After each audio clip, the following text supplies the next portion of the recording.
മൗലിദ് എന്നറിയപ്പെടുന്നത്. അല്ലാഹു അതൊക്കെ സ്വീകരിക്കുമാറാവട്ടെ. മഖൂസ് മൗലിദിൽ നമുക്ക് പറയാനുള്ള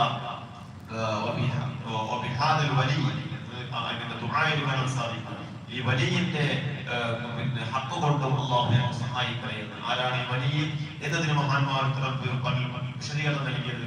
അത് മഹാന്മാർ ഇബ്നു ഹജർ അൽ ഹൈതമി തങ്ങളാണ്. മഖൂസ് മൗലിദ് അത് ലഘൂകരിച്ച് അത് ഷോർട്ടാക്കി അത് മനോഹരമായി എഴുതിക്കൊണ്ടിരിക്കെ ബഹുമാനപ്പെട്ട ഇബ്നു ഹജർ അൽ ഹൈതമി റളിയല്ലാഹു അൻഹുവിന്റെ ഉസ്താദായ ഇബ്നു ഹജർ അൽ ഹൈതമി തുഹ്ഫത്തുൽ മുജാഹിദ് തുഹ്ഫ എന്നറിയപ്പെടുന്ന ലോക പ്രശസ്തമായ മിൻഹാജിന്റെ ശറഹായ തുഹ്ഫ എന്ന് പറയപ്പെടുന്ന ഗ്രന്ഥം ലോകത്തിന് സമ്മാനിച്ച മഹാനായ ഷാഫി മദ്ഹബിലെ എന്നറിയപ്പെടുന്ന ഷാഫി മദ്ഹബിന്റെ എഡിറ്റർ എന്നറിയപ്പെടുന്ന ഏറ്റവും മനോഹരമായ ഷാഫി മദ്ഹബിനെ ലോകത്തെ പ്രതിപാദിച്ച മഹാനായ ഇബ്നു ഹജർ അൽ ഹൈതമി റളിയല്ലാഹു അൻഹുവിന്റെ മുമ്പിലേക്ക് കൊണ്ടുപോവുകയും ബഹുമാനപ്പെട്ട ഇബ്നു ഹജർ അൽ ഹൈതമി റളിയല്ലാഹു അൻഹു മൗലിദ് പരിശോധിക്കുകയും അതിന് അംഗീകാരം കൊടുക്കുകയും ചെയ്തു. അല്ലാഹുവേ, ആ വലിയന്റെ ബറക്കത്ത് കൊണ്ടും ഞങ്ങളെ സഹായിക്കണമേ എന്നതിന്റെ അവസാനത്തൊന്നും. അതുകൊണ്ട് ആ ദുആക്കുള്ള പ്രാധാന്യമുണ്ടെന്ന് പറഞ്ഞു. വേറെ വായിച്ചിട്ടൊന്നുമില്ല. അത് ദ്വാരക്കണം. ഓതിയിട്ട് അത് ബറക്കത്തിന് വേണ്ടിയില്ലാതെ ദ്വാരക്കുന്നതുകൊണ്ട് ആ ദുആന്റെ പ്രാധാന്യമുണ്ട്. കാരണം ആ ദുആ ശൈഖ് സൈനുദ്ദീൻ മഖ്ദൂം തങ്ങളുടെ കൈകൊണ്ട് രചിക്കപ്പെട്ട ദുആയാണ്. ആ ദുആയിൽ മഹാനായ ഇബ്നു ഹജർ ഹൈതമി തങ്ങൾ തവസ്സുലാക്കിക്കൊണ്ട് ദുആ ചെയ്യുന്നുണ്ട്. അതുകൊണ്ട് അതിന് വലിയ പ്രാധാന്യമുണ്ട് എന്ന് പറയുന്നതാണ്. അതുകൊണ്ട് അതൊക്കെ മനസ്സിലാക്കുകയും അങ്ങനത്തെ നല്ല പാരമ്പര്യത്തിലൂടെയാണ് ഈ ദീന് നമുക്ക് കൈവന്നിരിക്കുന്നത്. ആ പാരമ്പര്യം നമ്മൾ ഏറ്റുപിടിക്കണം. അല്ലാഹു തൗഫീഖ് പ്രദാനം ചെയ്യട്ടെ. അപ്പോൾ നിങ്ങൾ മഹാനവറുകൾ ഫത്ഹുൽ മുഈനിന്റെ തുടക്കത്തിൽ തന്നെ ഹംദിനെയും സ്വലാത്തിനെയും ഒക്കെ വിശദീകരിച്ചുകൊണ്ടാണ് സാധാരണക്കാർക്ക് പഠിക്കാനുള്ള രീതിയിലാണ് അതിനെ ഏറ്റവും മനോഹരമായി ചിട്ടപ്പെടുത്തിയിരിക്കുന്നത്. കാണാൻ സാധിക്കും. ആദ്യം തന്നെ അല്ലാഹ് എന്ന് പറയുമ്പോൾ അല്ലാഹ് അൽഹംദുലില്ലാഹി റബ്ബിൽ ആലമീൻ എന്ന് പറഞ്ഞുകൊണ്ടുള്ള അൽഹംദു നമുക്കറിയാവുന്ന സർവസ്തുതിയും അല്ലാഹുവിനാണ്.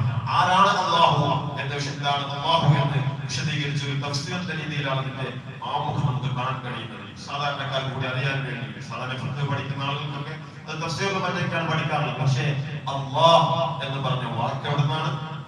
അൽ ഇലാഹ് എന്നാണ്. ഇലാഹ് എന്ന് പറയുന്നത് ദൈവം. അതിന്റെ കൂടെ അലിഫ് ലാം ചേർത്ത് അൽ ഇലാഹ് എന്നുള്ളതിൽ നിന്നാണ് അല്ലാഹ് ഉണ്ടായത്. അൽ ഇലാഹ് അല്ലാഹ് എന്നൊക്കെ നമുക്കാണ് ഉത്തരത്തിലേക്ക് പോയി കഴിഞ്ഞാൽ അവർക്ക് അല്ല തെറ്റൊന്നുമല്ല. അല്ല എന്ന് പറയാം, അല്ലാഹ് എന്ന് പറയുന്നത് രണ്ട് നിലക്കും ചെയ്യാം. അത് ഉച്ചരിക്കാവുന്നതാണ്. അല്ല എന്ന് പറയുന്നത് അല്ലാഹു അക്ബർ എന്ന് പറയുന്നത് തെറ്റെന്ന് പറയുമ്പോൾ ഞാൻ അധികം പോകുന്ന പാട്ടാണ്.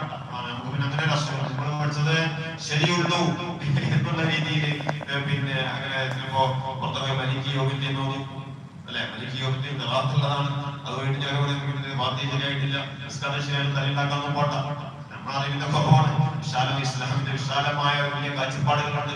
പക്ഷെ നമ്മൾ ഏതെങ്കിലും ഒന്ന് പഠിക്കണം. ഇതും കൂടി പിടിച്ചിട്ടുണ്ട് ഏതെങ്കിലും ഒന്നിനും മുറുകെ പഠിക്കുക. അപ്പോ ഞാൻ പറഞ്ഞു, അല്ലാഹ് എന്ന് പറയുന്ന ജലാലത്തിന്റെ ഇസ്മ, ആ ഇസ്മ എവിടുന്നുണ്ടായതാണ്?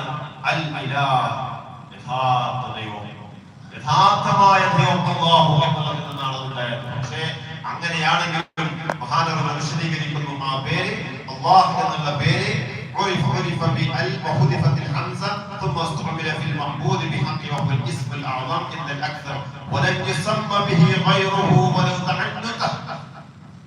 ദൈവം, യഥാർത്ഥ ദൈവം എന്നുള്ള ആ പേരാണെങ്കിലും ലോകത്ത് മറ്റൊരാളും ആ പേര് ഒരു ദൈവത്തിനും വെച്ചിട്ടില്ല എന്നുള്ളത് തന്നെ അല്ലാഹുവിന്റെ പേരിന്റെ മഹത്വത്തെ കാണിക്കൊണ്ടിരുന്നു മഹാനവർ.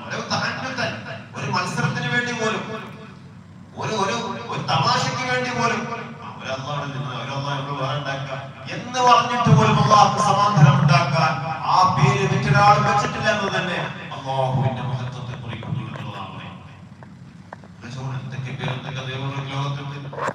പക്ഷേ അല്ലാഹ് എന്നുള്ള പേര് ലോകത്തൊരാളും ഒരു ദൈവത്തിന് പോലും മത്സരത്തിന് വേണ്ടി പോലും മത്സര ബുദ്ധിയോടുകൂടെ പോലും നമ്മളത് പാരയുണ്ടാക്കുക എന്നുള്ള ഉദ്ദേശത്തോടെ നിലക്ക് പോലും ഒരാൾ ലോകത്ത് മറ്റൊരു ദൈവത്തിന് വിട്ടിട്ടില്ലാത്ത അത്രയും മഹത്വമുള്ള പേരാണ് അല്ലാഹ് എന്നുള്ള പേര്. അല്ലാഹ് അതേ വിളിച്ചാൽ തന്നെ പുള്ളിയുള്ള പേര് അല്ലാഹ്. വലദിക്റുല്ലാഹി അക്ബർ, വലദിക്റുല്ലാഹി അക്ബർ.